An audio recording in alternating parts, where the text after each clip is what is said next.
Pekan ini, publik dikejutkan dengan kasus korupsi yang dilakukan oleh sejumlah hakim yang bertugas di Pengadilan Negeri Jakarta Pusat dan Jakarta Selatan. Kasus yang diduga nilainya fantastik hingga 60 miliar rupiah itu berhasil diungkap Kejaksaan Agung setelah para tersangka penerima dan pelaku suap kasus ekspor CPO itu terbukti telah menerima uang suap. Transaksi haram itu dilakukan setelah dua hakim Pengadilan Negeri Jakarta Pusat, Agam Syarif Baharudin, dan Ali Muhtarom, serta hakim Pengadilan Negeri Jakarta Selatan, Juyamto, yang menyidangkan kasus suap ekspor CPO mendapatkan order dari pihak tersangka melalui Ketua Hakim Pengadilan Jakarta Selatan, Muhammad Arif Nuryanto, menjatuhkan vonis bebas kepada 3 terdakwa korporasi yang terlibat. Sejumlah barang bukti berupa uang tunai dalam bentuk dolar Singapura dan Amerika senilai miliaran rupiah berhasil disita pihak Kejaksaan Agung. Bahkan Kejagung juga menyita 21 unit sepeda motor, 7 sepeda, dan beberapa mobil mewah dari para tersangka. Sungguh ironis, para pemilik palu keadilan itu tega mempermainkan hukum demi kepentingan pribadi di saat masyarakat Indonesia berjibaku menghadapi mahalnya harga minyak goreng. Kemarahan publik pun tak bisa diabaikan. Para pelaku korupsi yang notabene seharusnya menjaga marwah keadilan itu pun dianggap pantas untuk dijatuhi hukuman maksimal hingga seumur hidup atau hukuman mati. Tim TV One mengabarkan.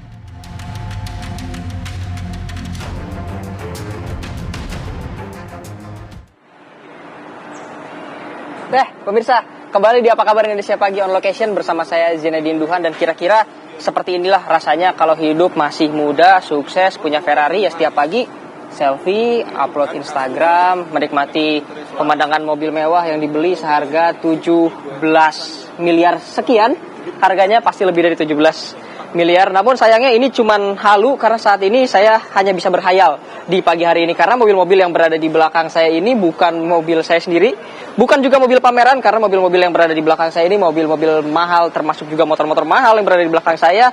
Ini merupakan barang sitaan dari kasus yang baru saja diungkap oleh Kejaksaan Agung, yaitu kasus dugaan suap dan gratifikasi dalam penanganan kasus korupsi ekspor minyak kelapa sawit mentah. Dan di samping saya ini merupakan Ferrari SF90 Spider, salah satu mimpi yang saya pengen banget punya mobil ini sebetulnya, dengan harga kurang lebih 17 sekian miliar. Ini harga yang cukup fantastis untuk dimiliki oleh seorang pengacara, oleh seorang ketua pengadilan negeri, dan juga profesi-profesi lainnya yang berada di Indonesia. Selain pebisnis tentunya, kalau pebisnis mungkin cukup masuk akal untuk memiliki Ferrari SF90 Spider ini. Selain dari SF90 Spider, di belakang juga ini merupakan salah satu yang menjadi favorit untuk orang-orang yang melihat ke Kejaksaan Agung dari barang-barang sitaan yang ada di sini, yaitu ada Nissan GT-R R35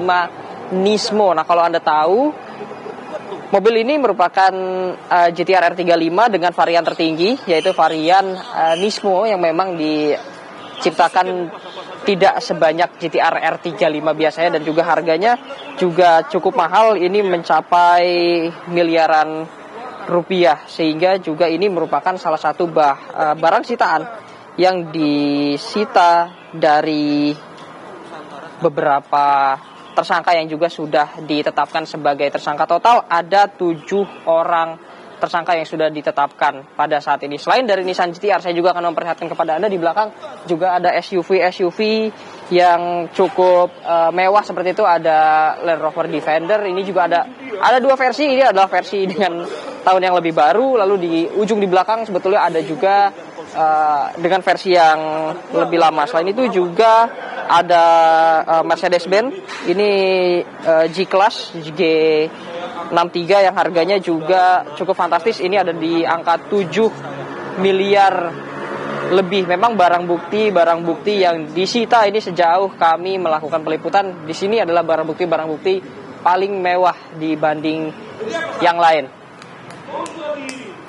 Dibandingkan dengan yang lain. Nah, selain itu juga ada barang bukti lain. Ini berupa sepeda motor dan juga barang bukti berupa sepeda. Nah, untuk sepeda sendiri ini ada dari Brompton dan juga beberapa merek sepeda mahal lainnya yang harganya bisa mencapai 40-50 juta. Lalu juga ada Harley Davidson di sini. Untuk Harley Davidson sendiri bukan hanya 1 atau 2, namun di kami hitung di sini ada 6 buah Harley Davidson yang terdapat di depan gedung Jaksa Agung Muda. Seperti itu.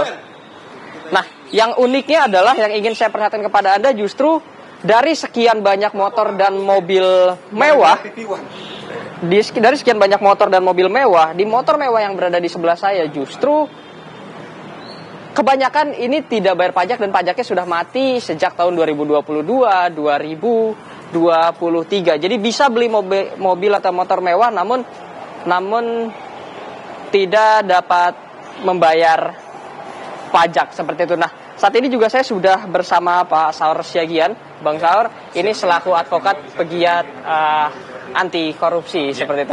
Bang Saur, melihat mobil-mobil mewah, motor-motor mewah yang berada di sini seperti itu, tentunya dengan kasus yang tidak besar juga karena gratifikasinya mencapai 60 miliar rupiah seperti itu. Nah, tanggapannya seperti apa dari seorang pegiat anti korupsi? Mas Dohan, saya kira setiap warga negara berhak untuk mendapatkan apapun dalam konteks konstitusi kita. Ya kayak itu dulu. Karena kita juga harus hormati. Nah, problemnya adalah kalau sampai mobil-mobil ini hasil kejahatan. Nah, itu menurut kita sangat prihatin. Kemudian juga kita sangat sedih dan bahkan marah di tengah-tengah kondisi ekonomi kita yang sangat berat. Ternyata ada, katakanlah sekarang ini yang sedang diusut oleh Kejaksaan Agung, yaitu para hakim, para penegak hukum, advokat, hakim, kemudian melanggar sumpah, juga kode etik. Itu yang saya bilang, menghina profesi dia sebagai advokat, aparat penegak hukum, kemudian juga hakim. Nah, bayangkan ini yang saya bilang, kalau kasus majelis hakim ini kan menangani kasus korupsi. Dan katanya mereka ini adalah hakim-hakim pilihan. Coba bagaimana kejahatannya ini yang sangat mengerikan. Hakim yang menyidangkan soal korupsi, tetapi dia juga korupsi. Bahkan yang katakanlah ini jadi sangat fenomenal, juga maklarnya itu adalah ketua pengadilan yang saat ini ketua pengadilan Jakarta Selatan, yang saat itu menjadi wakil ketua. Nah, oleh karena itu kita sangat mengapresiasi kejaksaan yang mengusut tuntas kasus ini, dan kita harapkan supaya kasus ini betul-betul tuntas, tidak hanya katakanlah sekarang ini, jangan-jangan masih ada di belakang ini semuanya, Bro Dohan. Kesannya kan hukum, sekarang dilihatnya hukum dapat dibeli seperti itu dari hakim ini, dari pengadilan jadi ke showroom gitu seperti kalau kita lihat pada saat ini. Nah, kepercayaan masyarakat tentunya juga menurun. Ini hal yang wajar dan pasti terjadi seperti itu, melihat hakimnya sendiri melakukan suap dan juga gratifikasi. Lalu harusnya seperti apa gitu untuk seorang hakim bisa mengembalikan kembali gitu. Adohan, kalau kita lihat rilis dari juru bicara Mahkamah Agung, katanya sudah ada 5 tingkat pengawasan yang diberikan kepada hakim. Mulai dengan KY eksternal, kemudian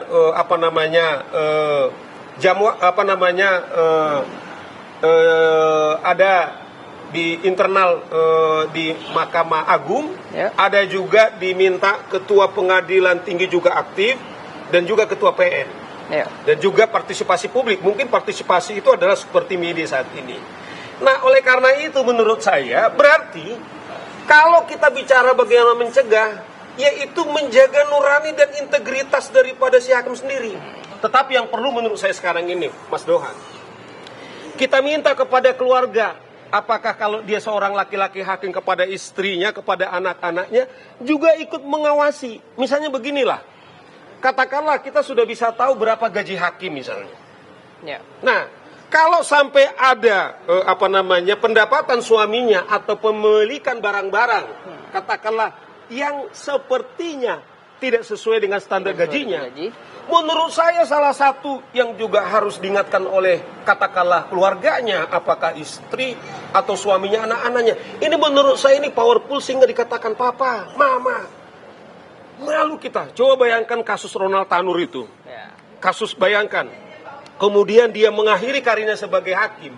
Mungkin dia sudah hakim 25 tahun atau lebih mungkin. Tetapi dia mengakhiri karirnya kemudian jadi terpidana korupsi. Apakah ini tidak mengerikan? Tidak memalukan? Nah, oleh karena itu saya minta kepada kita semua, kepada keluarga. Karena apa? Keluarga lah menurut saya yang paling efektif. Istri yang mengingatkan, Pak, kami cukup dengan gaji yang sudah Papa dapatkan dari negara. Oke. Ini kita tadi berbicara juga mengenai gaji atau pendapatan. Tadi dibilang juga yang masuk akal untuk mempunyai suatu barang seperti itu seperti apa. Nah, selanjutnya juga saya akan menanyakan ini terkait mengenai sebetulnya seberapa besar gaji dari seorang ketua pengadilan negeri, lalu gaji dari seorang hakim, panitera, dan juga advokat seperti itu. Namun kita akan dijawab di segmen selanjutnya. Jangan kemana-mana, tetap di Apa Kabar Indonesia Pagi.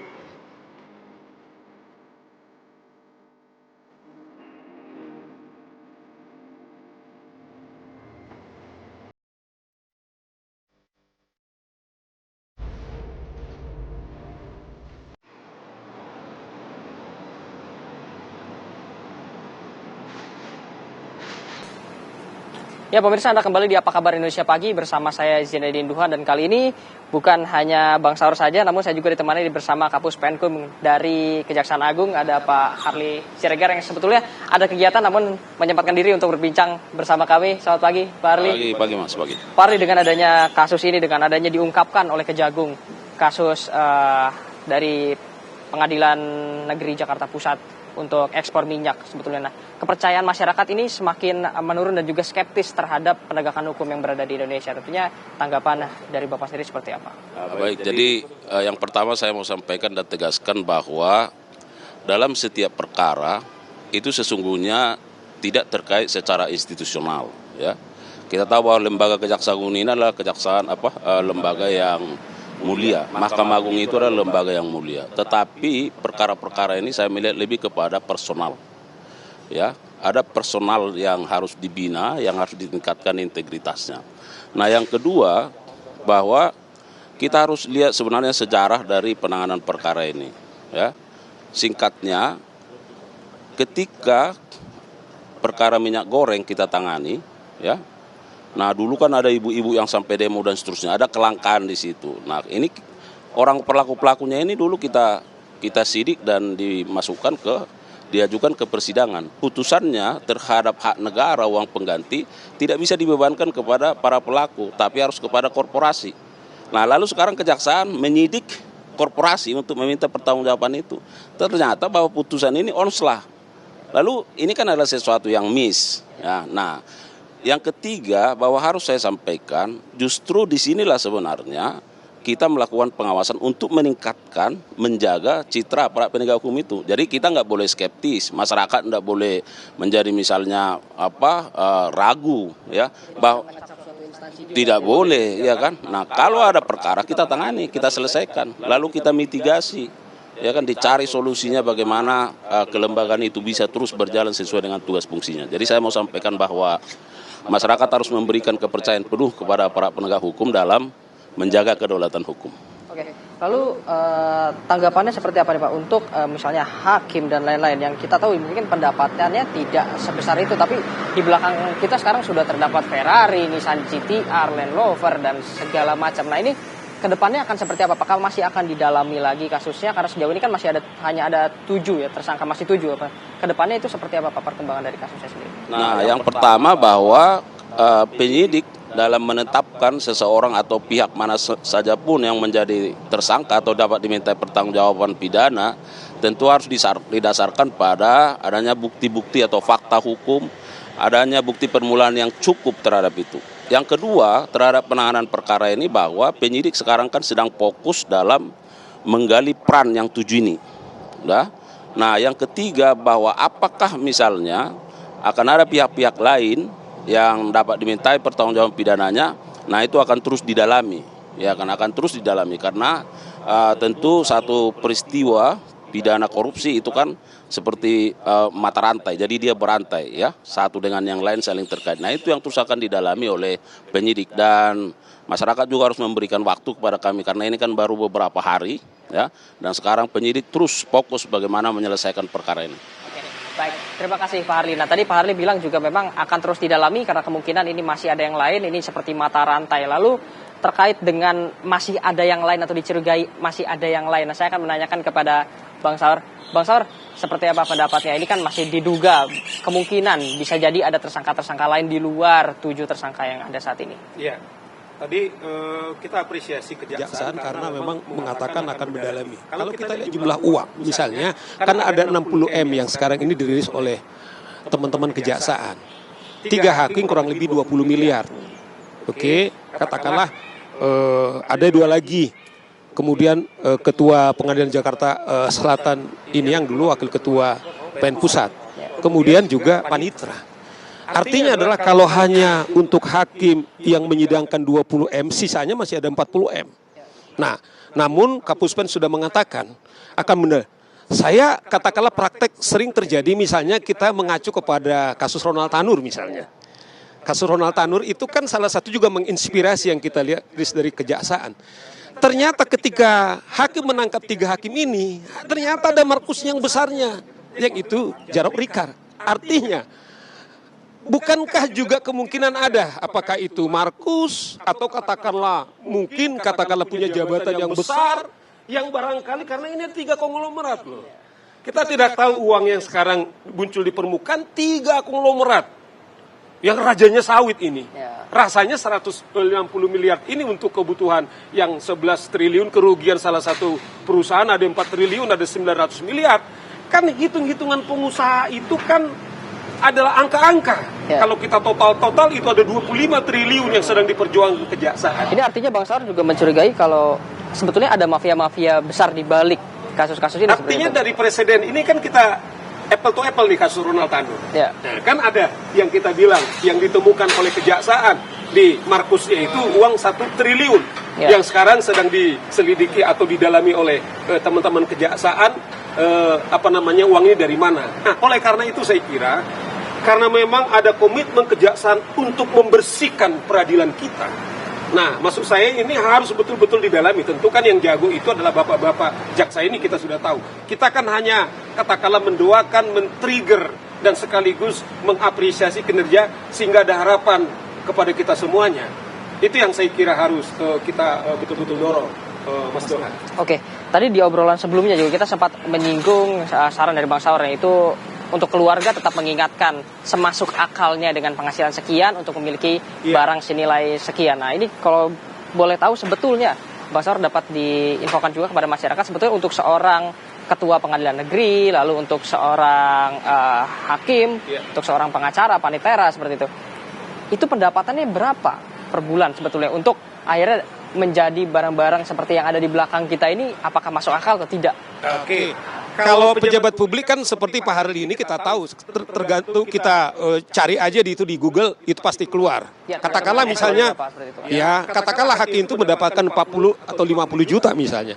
Mas Dohan, untuk konteks di Indonesia 40-50 juta, menurut saya kalau kita bicara income itu di atas rata-rata. Tapi ingat, saya kira kalau bicara hakim itu bukan soal angka. Coba bayangkan kalau di pengadilan, kalau kami sudah masuk advokat, jaksa sudah masuk, kemudian hadirin sudah masuk. Kepada hadirin, dipersilahkan berdiri karena yang mulia akan memasuki persidangan. Bayangkan itulah profesi, itulah protokoler yang didapatkan mereka. Sangat dihormati. Sehingga mereka mengatakan adalah mereka ada wakil Tuhan.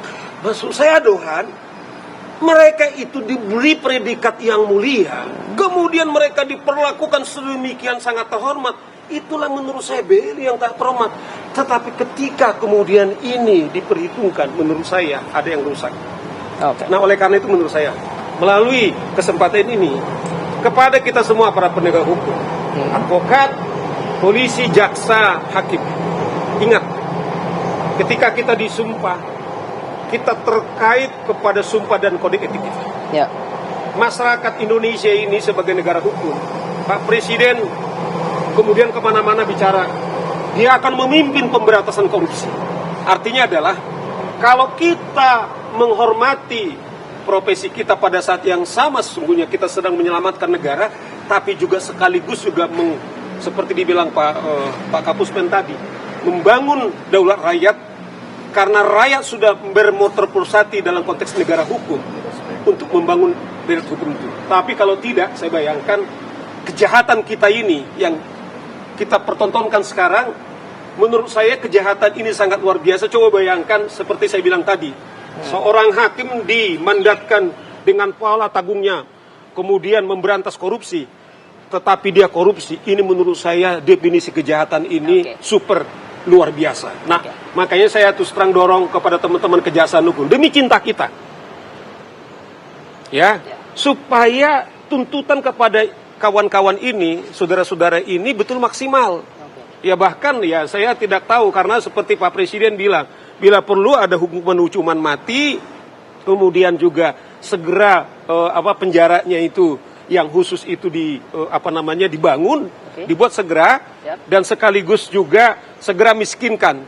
Kita sih mendorong supaya perampasan aset itu kemudian diundangkan, kalaupun masih ada, yaitu adalah money laundering. Saya kira pasti teman-teman kejaksaan pasti mengejar kemudian polu de money dari mana, andaikan uang-uang daripada mobil yang kita lihat ada yang sekarang ini, Dohan. Oke, baik Bang Saur. Jadi disebutkan juga bahwa memang sudah disumpah, lalu harusnya menjaga kode etik. Artinya ini kan ada miss di individual seperti itu, dari para hakim, dari para ketua pengadilan negeri.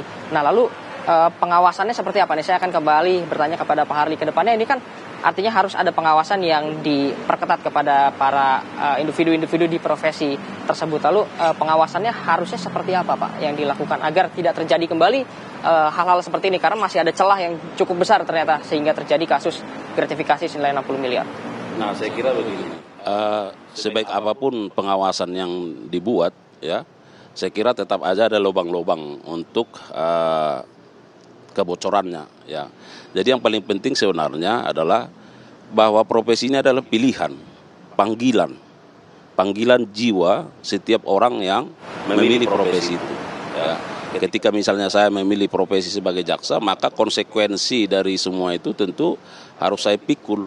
Nah, penanaman nilai-nilai integritas inilah yang harus terus dilakukan. Nah, tadi Bang Saur sudah sampaikan secara detail bagaimana mulai dari keluarga, kemudian secara institusional melakukan bentuk-bentuk mitigasi, upaya-upaya mitigasi terhadap risiko-risiko kemungkinan adanya perbuatan tercela dan seterusnya. Nah, yang ketiga bahwa sesungguhnya di antara kelembagaan ini kan sudah ada juga kolaborasi dalam bentuk kerjasama. Nah, makanya oleh karenanya ini perlu terus ditingkatkan, saling mengingatkan, ya. Di aparat penegak hukum ini perlu juga ada komunikasi yang baik, kolaborasi, bagaimana setiap lembaga saling mengingatkan supaya kita on the track dalam menjalankan tugas fungsinya. Saya kira begitu. Oke, nah kalau untuk ketujuh tersangka sendiri yang kemarin sudah ditetapkan oleh Kejaksaan Agung, sebetulnya ancamannya apa untuk mereka ketujuh ini? Ya, tentu nanti ini kan masih berproses, ya, masih berproses dan sangat tergantung dengan fakta-fakta yang akan terungkap di dalam persidangan, ya. Tetapi bahwa pasal-pasalnya kan sudah dipersangkakan, ya, pasal-pasalnya oleh penyidik sudah dipersangkakan. Ini yang akan nanti dielaborasi, dibangun, kemudian berkasnya akan disampaikan ke penuntut umum dan seterusnya ke pengadilan. Nah, saya kira biarlah nanti proses pengadilan nanti yang akan melihat seperti apa stratmat atau penerapan hukuman yang bisa disampaikan, diberikan kepada para pelaku. Oke, baik. Tadi Pak Harli sempat menyebutkan, Bang Saur, kalau memang sebagaimanapun pengawasannya, celah-celah ini akan tetap ada seperti itu. Nah, dari pandangan seorang aktivis pegiat anti korupsi sendiri seperti itu, celah-celahnya sebetulnya ada di mana aja sih, Bang Saur? Iya. Memang menurut saya ini perlu keteladanan dari pimpinan. Dan Jaksa Agung juga mengatakan kalau sampai atasannya kemudian berani berbuat tindakan tercela, anak buahnya itu pasti jadi rampok. Nah, oleh karena itu saya kira dengan keteladanan pimpinan, Mas Dohan, dia akan kuat secara moral untuk menegur, dan itu adalah role model. Dan sekaligus juga saya kira melalui kesempatan ini ingat seperti kamilah advokat misalnya, ketika kami di salah satu kode etik kami, seorang advokat tidak semata-mata mencari uang, tapi juga sekaligus juga menegakkan hukum, keadilan dan kebenaran. Artinya coba bayangkan, di sisi lain dia cari uang, tetapi sama dengan itu dia harus pada saat yang sama menegakkan hukum, kebenaran dan keadilan. Nah, oleh karena itu kalau setiap kita kemudian katakanlah sadar, jadi ini bukan soal semata-mata 60 miliar. Nah, sama dengan dibilang Mas Dohan, dua hakim yang sekarang ini menangani juga kasus yang lain, kemudian telah dicurigai, betul memang Pak Harli bilang ini bukan soal institusi, tetapi karena jantungnya hakim. Itu yang kita bilang, kita bisa rusak semuanya Mas Dohan, tetapi ketika seorang hakim, karena dia adalah wasit yang menimbang demi keadilan, kemudian rusak, saya kira katakanlah pandangan orang yang kemudian ada pesimisme itu sangat wajar. Namun saya setuju, nggak boleh kita. Kemudian juga kalaupun kadang-kadang Pak Sauri itu keras sekali, saya sayang. Karena apa yang saya katakan ini juga kepada diri saya sendiri dan anak-anak saya sendiri. Saya misalnya begini Dohan, ini kesempatan saya bersaksi. Saya pernah kesusahan klien. Ya, anak saya sudah tertunda bayar uang sekolah. Ya, udah tertunda. Nggak tanggung-tanggung 6 bulan. Tiba-tiba ada kasus korupsi. Ya, saya bukan untuk disuruh korupsi. Cuman saya mengatakan karena dari awal saya setelah declare untuk aktivis anti korupsi, saya bilang, Mah, bagaimana kalau sementara kita cas dulu ini untuk jadi tabungan kita? Apa dikatakan istri saya? Sekian puluh tahun saya papah katanya, cuman segini rupanya hargamu. Maksud saya gini loh, kenapa sesentuh keluarga dan anak-anak? Nanti anak-anak istri yang mengingatkan. Karena kadang-kadang, karena apalah, ya masuk akal alasan sekolah. Tapi kalau kita sudah punya menjaga integritas komitmen kita, sedahsyat apapun tantangannya, itu tidak akan berpengaruh. Itu maksud saya, poin yang mau saya katakan. Mas Dohan, terima kasih. Siap. Terima kasih Bang Saur atas perbincangan kita pagi ini dan juga Kapus Penkum Kejaksaan Agung Pak Harli Siregar yang sudah bersedia untuk berbincang bersama kami pada pagi hari ini juga. Tadi memang banyak sekali yang diperbincangkan, mulai dari celah-celah apa saja yang menyebabkan terjadinya hal-hal seperti ini, lalu juga disebutkan bahwa memang harus menjunjung integritas profesi dengan tinggi dan juga masyarakat tidak bisa skeptis bahwa memang ini bukan masalah institusi namun bermasalah dari beberapa individu yang memang melakukan pelanggaran-pelanggaran etik di luar atau dari profesi yang dijalani. Untuk sementara itu informasi yang dapat kami sampaikan dari kantor Kejaksaan Agung. Untuk sementara kami kembalikan ke studio. Fadil, malam.